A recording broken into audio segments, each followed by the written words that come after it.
Hey everyone, this is part 2 of our sleep series. In the last section, we talked about what sleep actually is and some of the tools that your body uses to promote sleepiness. In this section, we're going to talk about how much sleep you should probably be getting and also why it might not be such a great idea to try to make sleep up at the end of the week or just later on in general.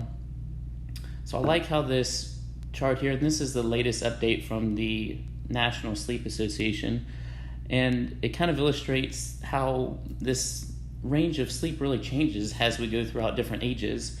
So it's something nice to look at for like kids, older population, things like that, but I'm actually going to focus on the 26 to 64-year-old range, which is where most of our clients fall. And I'd like to point out on there that when you see that 6 to 10 in that light blue, where there's 6 at the bottom, 10 at the top, that's saying that there is a very small part of the population that actually does require just 6 hours or on the higher end of 10 hours of sleep. But most people fall into that dark blue category of 7 to 9. So that's where I'm going to focus today. And one thing that I do like to point out about that is that obviously 8 is a nice happy middle ground there. And most people probably do need 8 hours of sleep, but the reason they give a range is because some people actually require a little bit more or a little bit less based on genetics, workload, things like that. So we'll say 8 hours for today, but this kind of illustrates that it's really more of a range. So you could actually be needing a little bit more sleep than that. So now we'll take a look at why you shouldn't just try to make up sleep next week. The first thing is to remember that there is a limit to the amount of time that you can make up each week. And I always like to give the example with this that if you, and I think the easy example, the typical example is, Monday through Friday, I'm going to, get up early, I still go to bed late, and I'm going to miss 2 or 3 hours of sleep, but I'm going to try to make it up at the weekend by sleeping in a little bit extra. Well, and if you look at that, if I say miss 2 hours a night, Monday through Friday, it is really actually kind of difficult to make up 10 hours of sleep between just Saturday and Sunday.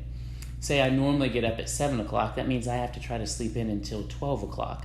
And sometimes it's hard, like in the last video we discussed the natural rhythm that your body gets into. It's hard to get 5 hours out of that rhythm.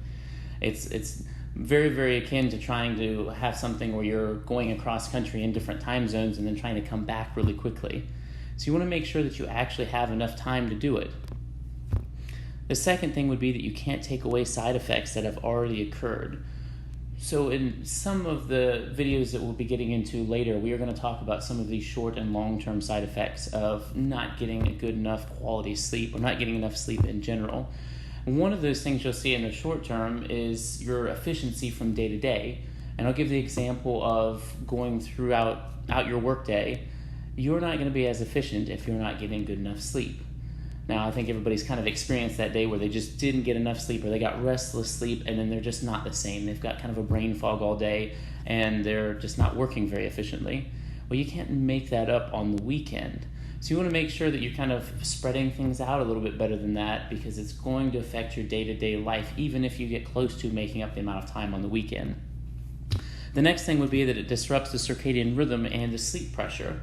So this is kind of what we were talking about when we look at like jet lag and things like that. It's really very, very similar. You can imagine if you worked on the West Coast and every weekend you decided to fly to the East Coast and then back again for work on Monday morning. It would kind of get your body out of rhythm and you would feel like you just couldn't get in sync, that you were feeling sleepy at the wrong time of the day and you feel like you have energy when you're trying to go to bed at night.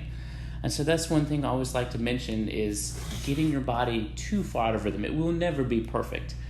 So it's not to say, hey, if you have time on the weekend to make it up, you shouldn't do that. It will always be better than if you had just gotten 5 hours of sleep every night, even through the weekend.